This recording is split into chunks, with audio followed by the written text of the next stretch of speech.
Tiger, of all the practice rounds you've played with people over the years, do you think the guys you're playing with now, Tom, Rory, JT later, do you think they look at you as a threat in terms of the tournament, and should they?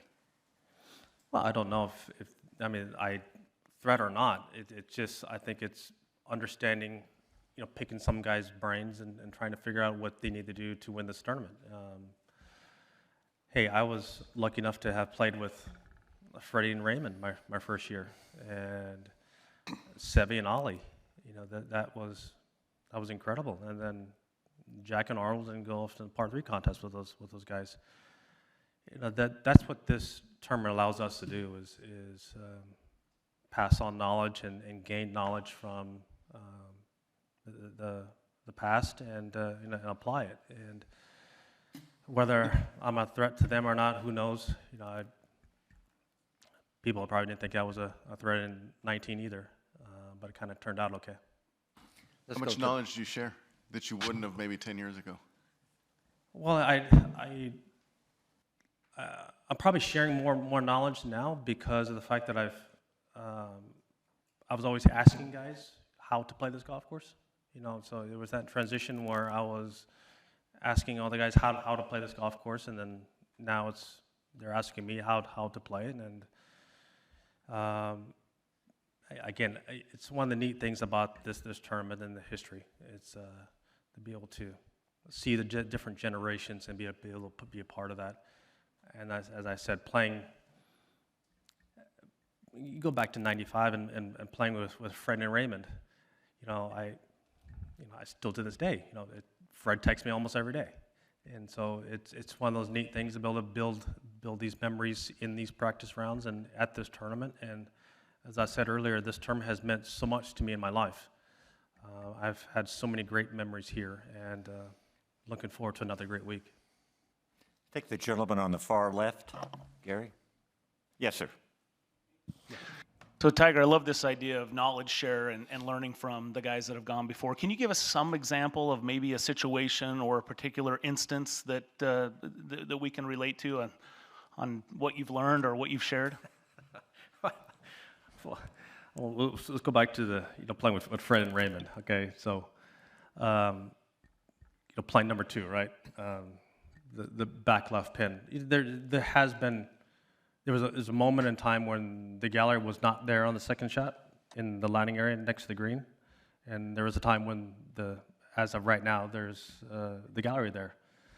And Raymond says, I said, Raymond, what do you hit to this back left pin? Well, you hit it right over at them, and then right before it lands, you yell 4. So you hit over to the right, and things like that are kind of cool. And to have Raymond go around this golf course, that's one of the reasons why I learned how to chip with a forehand. The grain is different now than it was then. It's a lot thicker now, a lot more sticky than it used to be then. But Raymond showed me how to use a forehand around this golf course, and to listen to him describe how to use that club and the shots and the 8-iron, how he hits this shot and chips it from right here, and he'll put a cut spin on this one, he'll put a draw spin on this one, he'll make this one hold against the hill, and then playing with Seve and Ollie and then describing the same thing. It gives me chills just thinking about that, because that is invaluable knowledge, and that's one of the reasons why I was able to win here early, but also then again, that's why I've had short game success over my career, because I was able to pick those guys' brains early in my career and then apply it. Zach? Tiger, for someone who's created so many roars on the second 9 on Sunday, do you think we'll get away from those on 13? And I guess your overall thoughts on what they've done, and is it good for what's needed here? Yeah, I think I think it'd be very similar to what would happen in 2002 with the changes.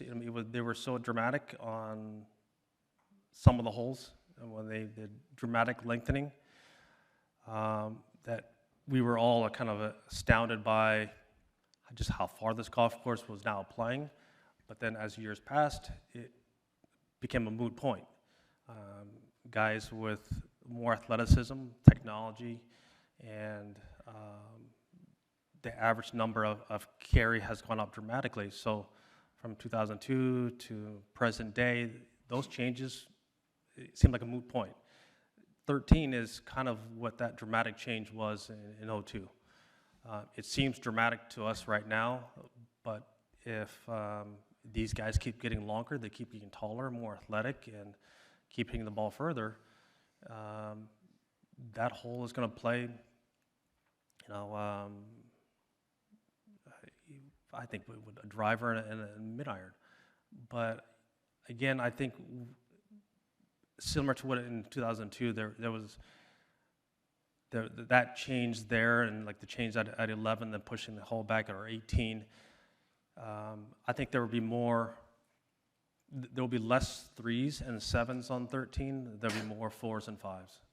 I think that's probably the best way to describe the hole, especially with the forecast coming up here, with the rain and the wind, and if it happens to blow to the north, that's right in our face. So I know they're going to try and push the tee up maybe a little bit, but still, we're not going to be able to hit it around the corner and get it going down there. The days of me hitting a 3-wood and 8-iron there are long gone.